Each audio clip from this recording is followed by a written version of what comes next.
నమస్కారం city cable CPC news కు స్వాగతం. ముందుగా ముఖ్యాంశాలు. ప్రజలకు ఇచ్చిన హామీలను అమలు చేయకుండా వైసీపీ నాయకులపై కక్ష సాధింపులకు పాల్పడడాన్ని తీవ్రంగా ఖండిస్తున్నాం. కూటమి ప్రభుత్వ తీరుపై మాజీ ఉప ముఖ్యమంత్రి అంజద్ బాషా ఆగ్రహం. తాము చేసిన పనులకు సంబంధించి పెండింగ్ బిల్లులు చెల్లించకపోతే ఆత్మహత్యలే శరణ్యం. ప్రొద్దుటూరు మున్సిపల్ కాంట్రాక్టర్ల హెచ్చరిక.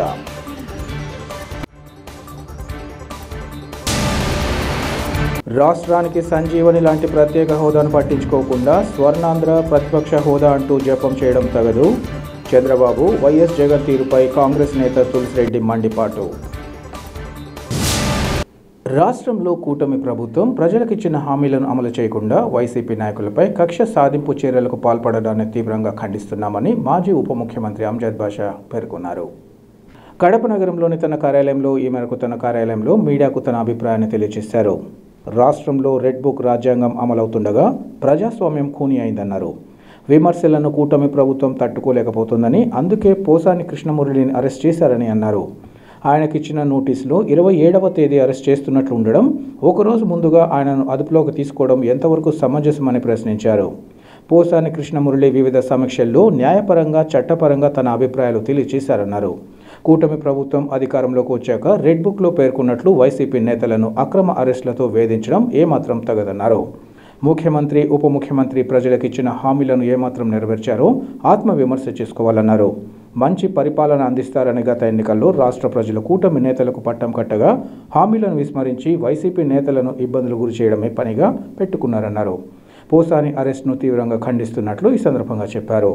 ప్రజలకు ఇచ్చిన హామీల విషయంగా ప్రశ్నించే వారిపై అక్రమ కేసులు బనాయిస్తున్న విషయాన్ని ప్రజలు గమనిస్తున్నారన్నారు. కూటమి ప్రభుత్వ చర్యలకు వైసీపీ శ్రేణులు భయపడేది లేదని, ప్రజల కోసం పనిచేసేందుకు పార్టీ నేతలు సిద్ధంగా ఉంటారని ఆయన తెలియజేశారు.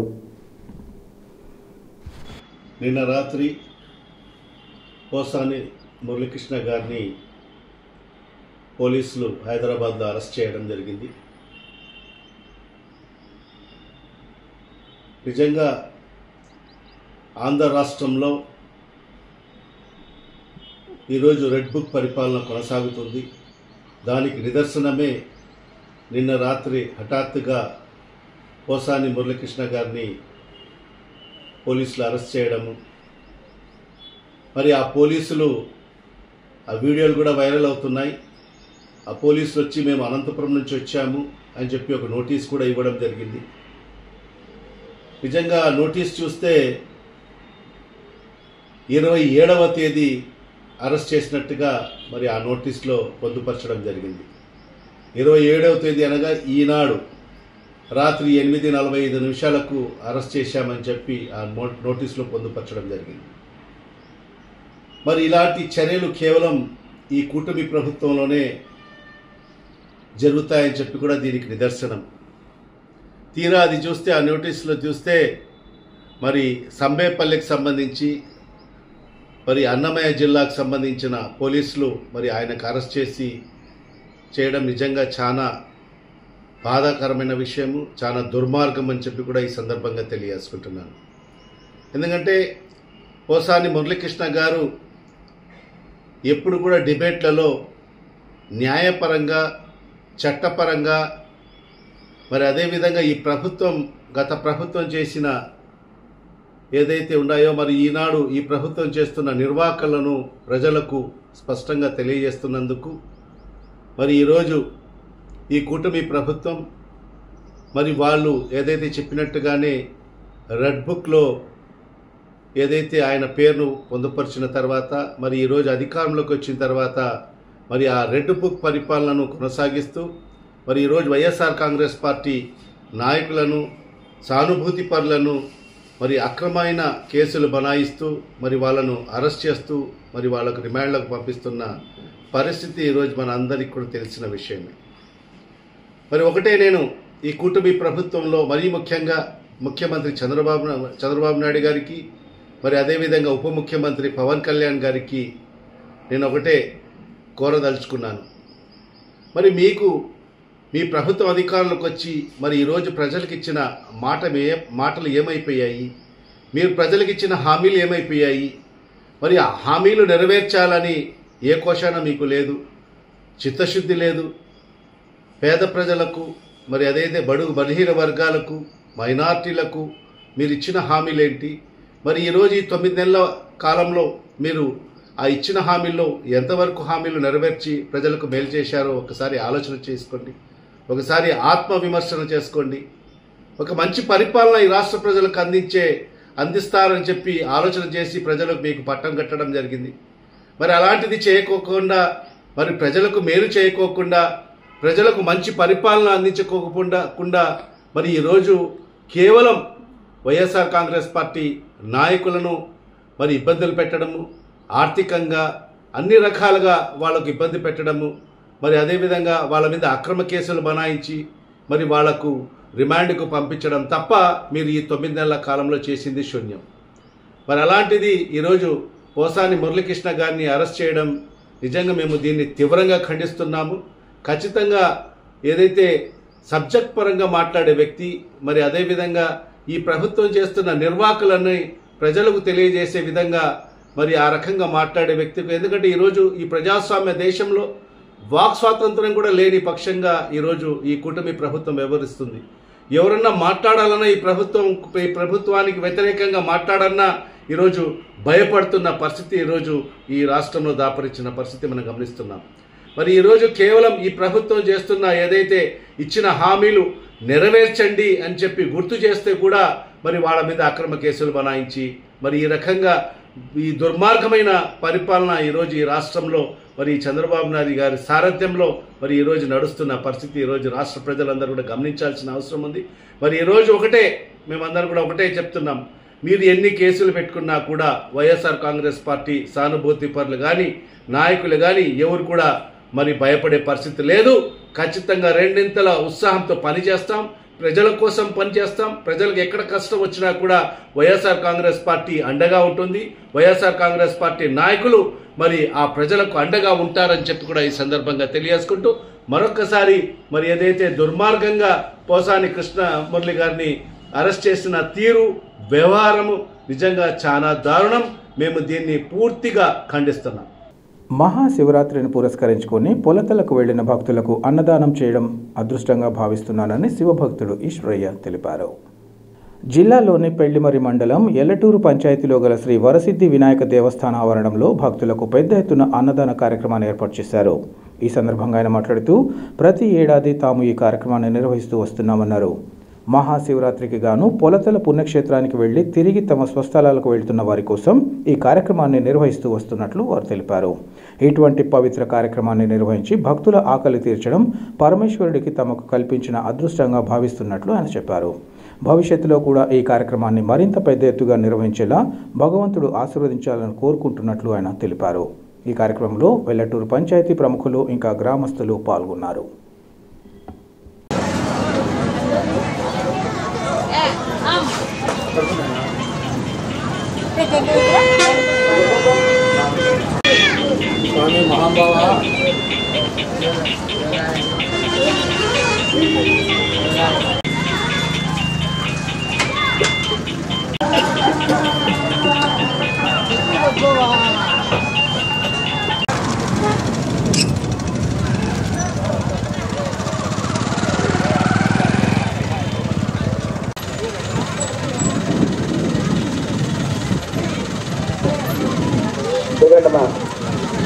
భోజనాలు ఇంటికి వచ్చిందమ్మా.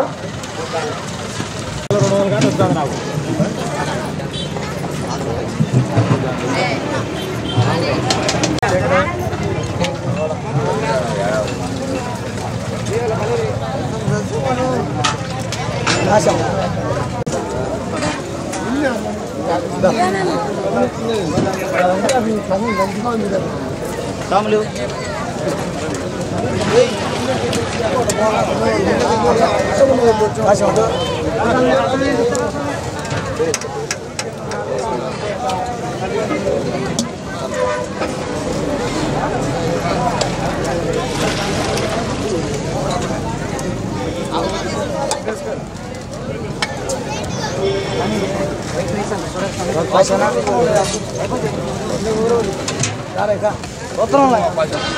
ఇదిగా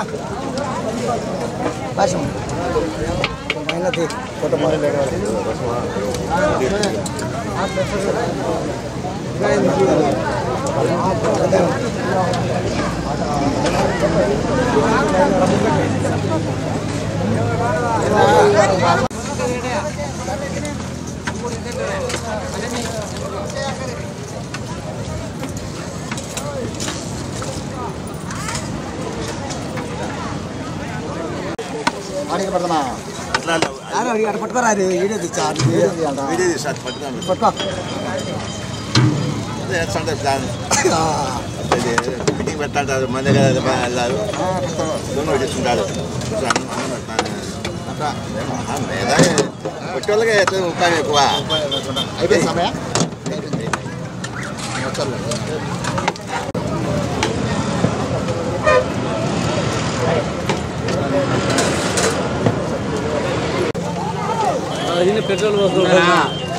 మహాశివరాత్రి రోజు మరుసటి రోజు ఈ ఎల్లటూరు గ్రామస్తులు ఇతర గ్రామస్తులు గ్రామ ప్రజలు ఇతర కడప వాసులు ఈ అన్నదాన కార్యక్రమానికి ప్రతి ఒక్కరు సహకరించినారు. దయచేసి ఈ అన్నదాన మహాశివరాత్రి రోజు ఇది 15వ సంవత్సరం ఒక దగ్గర ఒక 10,000 మందికి భోజనాలు ఏర్పాటు చేస్తాం. ఈ వినాయక టెంపుల్కు కొంతమంది దాతలు మామూలు బోర్లు వేయించినారు, కొంతమంది దాతలు పెరుగు డబ్బాలు ఇచ్చినారు, కొంతమంది మామూలు దాతలు సహకరించినారు. బెమ్మ బియ్యం మామూలుగా ప్రతి ఒక్క దాన్ని సహకరించినారు. ఎల్లటూరు గ్రామస్తులు ఇతర గ్రామస్తులు కడప వాసులు దయచేసి అందరూ మాకు సహకరించినారు. ఈ పారువాడ ఉన్న కడప వినాయక గుడికి ఈ పారువాడ ఉన్న ఈ టెంపుల్కు వినాయక టెంపుల్ వరసిద్ధి వినాయక టెంపుల్కు ఈ దాతలు కొంతమంది ముందుకు వస్తున్నారు. మామూలు పారుగాడ కట్టేదానికి దీన్ని డెవలప్మెంట్ చేస్తాము. చాలా మంది గ్రామస్తులు అందరూ ఉన్నారు, మా పెద్దలు ఉన్నారు, మాట్లాడతారు. ఈ వరసిద్ధి వినాయక స్వామి బ్రహ్మోత్సవాల భాగంగా శివరాత్రి రోజు అక్కడ స్వామి పొలతలకు పోయే ప్రతి ఒక్క భక్తుడు కూడా ఇక్కడ దగ్గర చింతామణి, మదనపల్లె, బెంగళూరు, కర్ణాటక వాళ్ళు, పులివెందుల తాలూకా వాళ్ళు, ఈ ప్రాంతంలో పోయే వాళ్ళందరూ కూడా ప్రతి ఒక్కరూ ఎక్కడ భోజనం చేసినారు ఏం కథ అంటే ఎల్లటూరులో చుట్టుపక్కల గ్రామస్తులో ఈ ఈశ్వరయ్య అనేవాడు ప్రతి ఒక్క గ్రామంలో తిరిగి అయ్యా పలానూరులో అన్నం పెడదాం మనము రైతులను సహకరించాడంటే ఉన్నకాడికి బియ్యం ఇచ్చేవాళ్ళు, బ్యాలు ఇచ్చేవాళ్ళు, బెల్లం ఇచ్చేవాళ్ళు, లెక్కలు ఇచ్చేవాళ్ళు ప్రతి ఒక్కరు కూడా సహకరించి ఈ సందర్భన మన ఊరి మీద పోతున్నారు, వాళ్ళు పచ్చుబాకూడదు వాళ్ళ ఇళ్ళ పోయేదాకా, అది మన సాంప్రదాయము, మనం అన్నం పెట్టాలి, మన గ్రామానికి అన్నం పెడితే మనకు మంచిది అని చెప్పి అందరం కలిసి ఈ మహాయజ్ఞాన్ని ఈశ్వరయ్య ద్వారా మొదటోడు ఈశ్వరయ్య కంకణం కట్టుకున్నాడు. వారికి అందరూ సహకరించిన వాళ్ళము, మేమేదో దాతలము సహకరించిన వాళ్ళము. కాబట్టి ప్రతి ఒక్కటి 15 సంవత్సరాలు కూడా నిర్విఘ్నంగా జరుగుతుంది. ఇంకా జరగబోయే కార్యక్రమాలు కూడా ఈశ్వరయ్య గోడ కట్టడము, గుడి కట్టడం మంచిగా కూడా జరుగుతాయి. నా పేరు లింగమూర్తి, బీసీ సంక్షేమ సంఘం జిల్లా అధ్యక్షుడిని. ప్రతి సంవత్సరము పొలతల మల్లేశ్వర స్వామి తిరునాళ జరుగుతుంది. అక్కడ జరిగినప్పుడు అనేక మంది చుట్టుపక్కల ఉండే వాళ్ళే కాకుండా మిగతా రాష్ట్రాల వాళ్ళు కూడా పొలతల మల్లేశ్వరిని దర్శించుకోవడము. శివరాత్రి నాడు మరుసటి రోజు రాత్రి అంతా అక్కడ జాగారం చేసి కొంచెం శ్రమ తెలుసుకొని పోతా ఇక్కడ కొంత నిలబడి సేద తీర్చుకోవడం జరిగింది.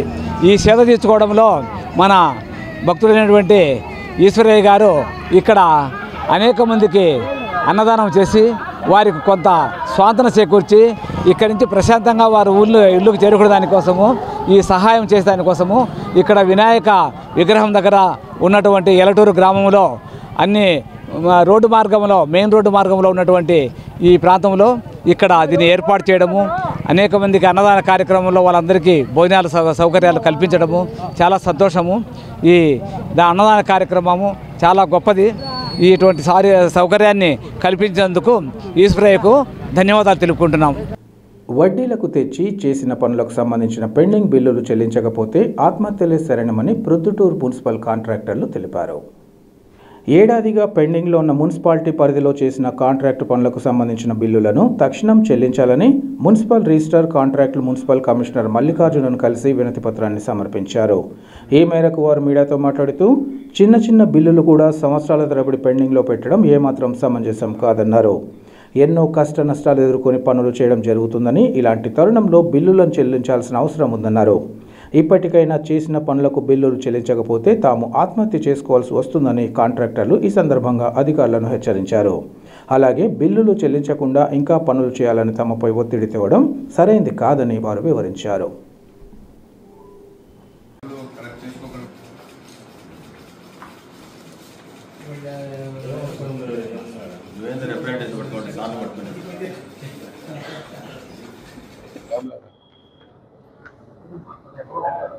ప్రొద్దుటూరు మున్సిపాలిటీలో రిజిస్టర్డ్ కాంట్రాక్టర్లకు ఈ ప్రక్రియ ద్వారా టెండర్ల ద్వారా వర్కులు తీసుకొని అగ్రిమెంట్ అయ్యి వర్కులు చేసి దాదాపు 2.5 సంవత్సరం కిందట వర్కులు చేసినాము.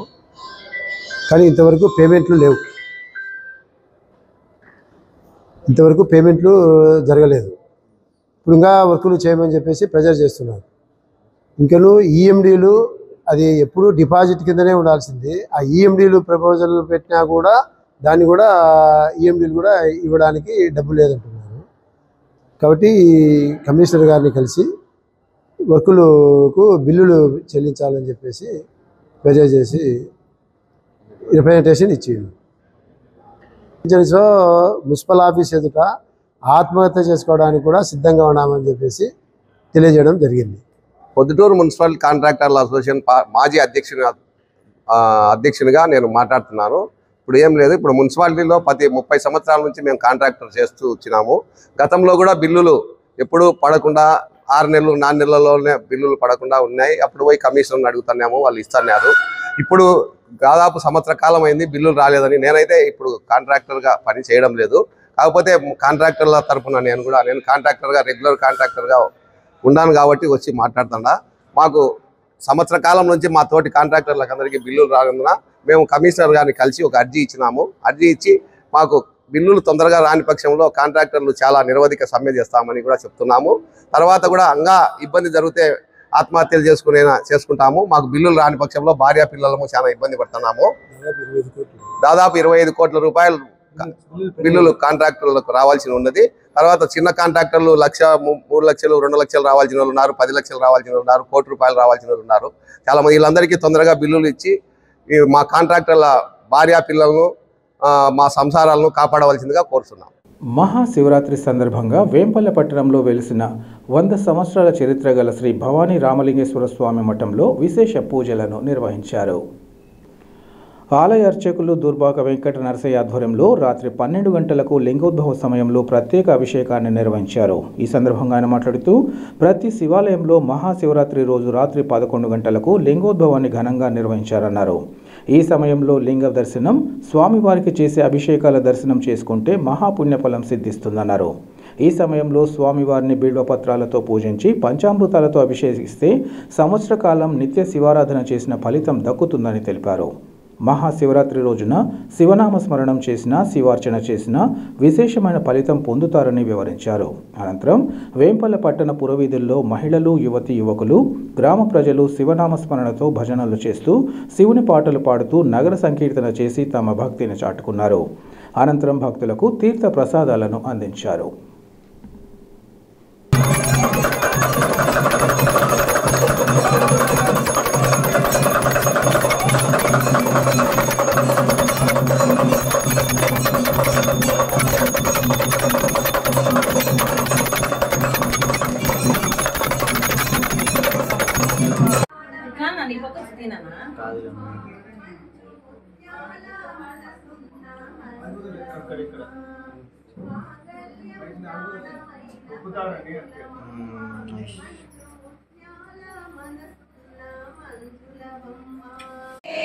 నాట్యమాడు శంకరుడు ఓం నమః శివాయ అంటే ఓయంటాడీశ్వరుడు. గంగాధర అంటే కలుషమెల్ల పోగొడతాడు. గౌరీవర అంటే జ్ఞాన జ్యోతి వెలిగిస్తాడు. గంగాధర అంటే కలుషమెల్ల పోగొడతాడు. గౌరీవర ముఖ్యమంత్రి చంద్రబాబుకు స్వర్ణాంధ్ర, జగన్కు ప్రతిపక్ష నాయకుడి హోదా తప్ప రాష్ట్రానికి సంజీవని లాంటి ప్రత్యేక హోదా పట్టడం లేదని రాజ్యసభ మాజీ సభ్యుడు నర్రెడ్డి తులసిరెడ్డి విమర్శించారు. వేంపల్లిలో ఏర్పాటు చేసిన మీడియా సమావేశంలో ఆయన మాట్లాడుతూ, ముఖ్యమంత్రి చంద్రబాబు స్వర్ణాంధ్ర 2047 గురించి పదే పదే ప్రస్తావించడం హాస్యాస్పదమన్నారు. టీడీపీ కూటమికి ప్రజలు అధికారం ఇచ్చింది 2029 వరకు మాత్రమేనని, ఆలోగా ఏమి చేస్తారో చెబితే సమంజసంగా ఉంటుందన్నారు. అది కాకుండా పదే పదే 2047 గురించి మాట్లాడడం విడ్డూరంగా ఉందన్నారు. రాష్ట్రం మధ్యాంధ్ర, జూదాంధ్ర, డ్రగ్గాంధ్ర, గంజాయాంధ్ర, అప్పులాంధ్ర కాకుండా చూస్తే అదే 10,000 అని తులసిరెడ్డి చురకలంటించారు. అలాగే జగన్ ప్రజా సమస్యలను గాలికొదిలి ప్రతిపక్ష నాయకుని హోదా ఇవ్వాలంటూ పదే పదే అడగడం మూర్ఖత్వమన్నారు. అసెంబ్లీ నిబంధనలు, సంప్రదాయాల ప్రకారం ప్రతిపక్ష నాయకుడి హోదా రావాలంటే మొత్తం అసెంబ్లీ సభ్యుల సంఖ్యలో 10% వైసీపీకి ఉండాలన్నారు. ఈ విషయం తెలిసి కూడా ప్రతిపక్ష నాయకుడి హోదా ఇస్తేనే అసెంబ్లీకి వస్తా, లేకుంటే రానంటూ జగన్ చెప్పడం సిగ్గుచేటన్నారు. రాష్ట్రానికి ప్రత్యేక హోదా సంజీవని లాంటిదన్న విషయాన్ని విస్మరించడం తగదన్నారు.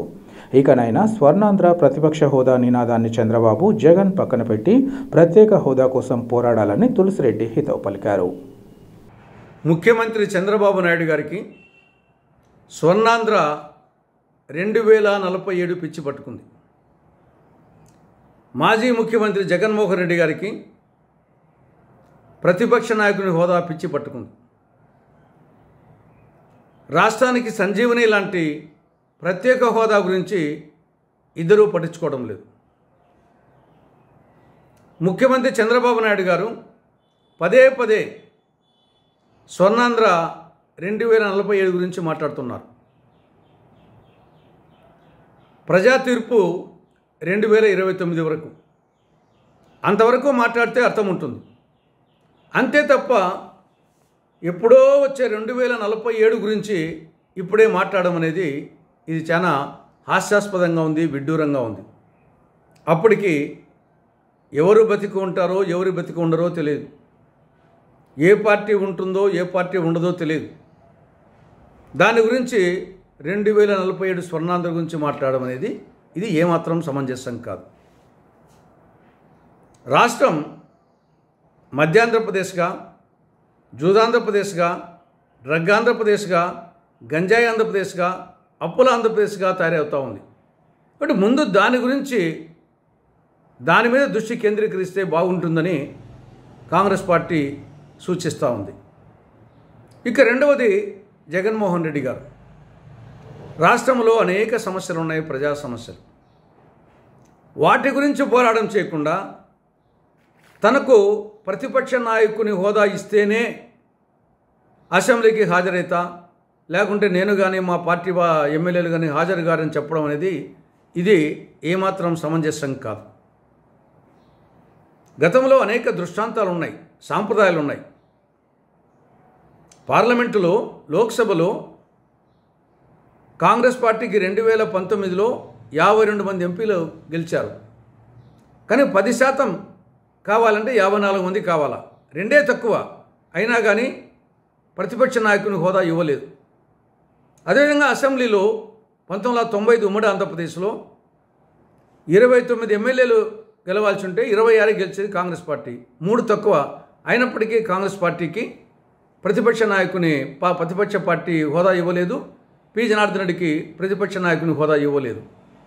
కాబట్టి ఈ సాంప్రదాయాలు, ఈ కన్వెన్షన్స్ ఉండే తెలిసి కూడా జగన్మోహన్ రెడ్డి పదే పదే ప్రతిపక్ష నాయకుని హోదా ఇస్తేనే అసెంబ్లీకి హాజరైతా, లేకుంటే హాజరు కానని చెప్పడం ఇది ఏమాత్రం సమంజసం కాదు.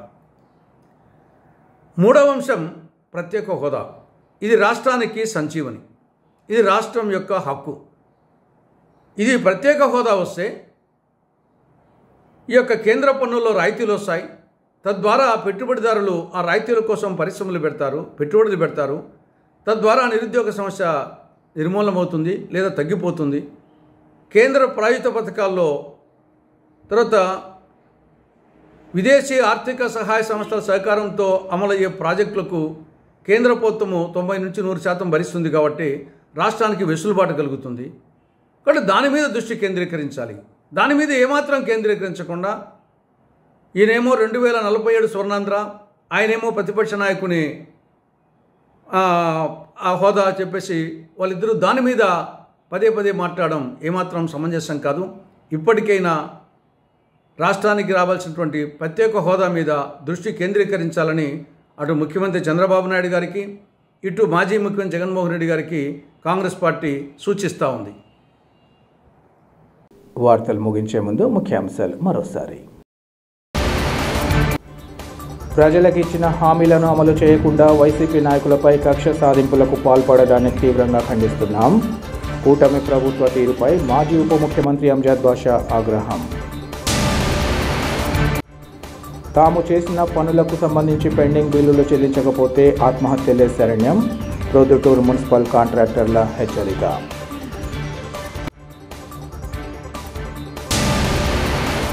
రాష్ట్రానికి సంజీవని లాంటి ప్రత్యేక హోదాను పట్టించుకోకుండా స్వర్ణాంధ్ర ప్రతిపక్ష హోదా అంటూ జపం చేయడం తగదు. చంద్రబాబు, వైఎస్ జగన్ తీరుపై కాంగ్రెస్ నేత తులసిరెడ్డి మండిపాటు. సిటీ కేబుల్ సిపిసి న్యూస్ ఇంతటితో సమాప్తం. నమస్కారం.